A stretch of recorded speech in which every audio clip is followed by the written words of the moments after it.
এভাবেই যারা তাদের পূর্বে ছিল তারা তাদের কথার মতো কথা বলেছে, তাদের অন্তরসমূহ একই রকম হয়ে গিয়েছে। আমি তো আয়াতসমূহ সুস্পষ্ট করে দিয়েছি এমন কওমের জন্য যারা দৃঢ় বিশ্বাস রাখে।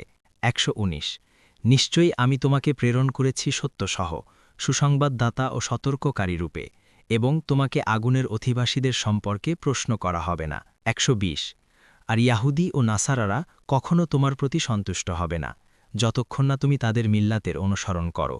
বলো, নিশ্চয়ই আল্লাহর হিদায়তই হিদায়ত। আর যদি তুমি তাদের প্রবৃত্তির অনুসরণ করো তোমার কাছে যে জ্ঞান এসেছে তারপর, তাহলে আল্লাহর বিপরীতে তোমার কোনো অভিভাবক ও সাহায্যকারী থাকবে না।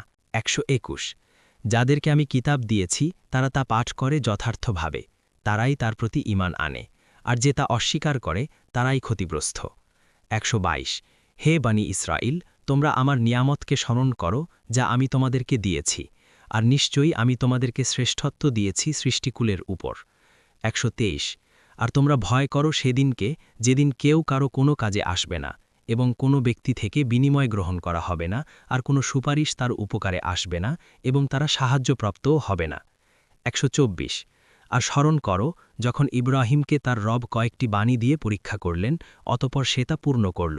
তিনি বললেন, আমি তোমাকে মানুষের জন্য নেতা বানাবো। সে বলল, আমার বংশধরদের থেকেও।